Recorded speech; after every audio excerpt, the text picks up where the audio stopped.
နောက်မိကွန်းတစ်ခုကတော့ဒီ line ပေါ်မှာတွေ့နေရပေါ့နော်ကလေး TB ကလူကြီးကိုမကူဘူးလို့လူကြီး TB ကမှကလေးကိုကူတယ်လို့အဲ့ဒီစကားမှန်လားပေါ့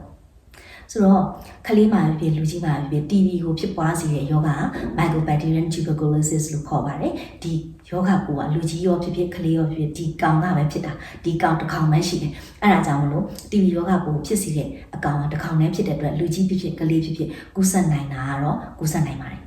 ဒါပေမဲ့ကလေးတွေကနေလူကြီးကိုမကူဘူးဆိုတဲ့စကားဘာလို့ဖြစ်တာလဲဆိုတော့ TB ယောဂပိုးရဲ့ပြန့်ပွားမှုသိဖို့လိုပါတယ် TB ယောဂဆိုတာဒီတလိပ်ပေါ့နော်ထွက်တဲ့တလိပ်ကနေပြီးတော့သူကပိုးပါပါမယ်အဲ့တလိပ်ကိုမစင်ကျင်စွန့်ပစ်တာပဲဖြစ်မတော်တဆပေါ့နော်ဒီတလိပ်ကနေပြီးတော့ထိတွေ့မိတဲ့အရာဝတ္ထုတွေကနေလူတွေကိုတစ်ဆင့်ပြန်ပြီးကူးတဲ့ချောင်းဆိုးတဲ့အခါတွေမှာလည်းနော်တယောက်နဲ့တယောက်ကူးစက်တဲ့ဒါကြောင့်မလို့ TB ယောဂက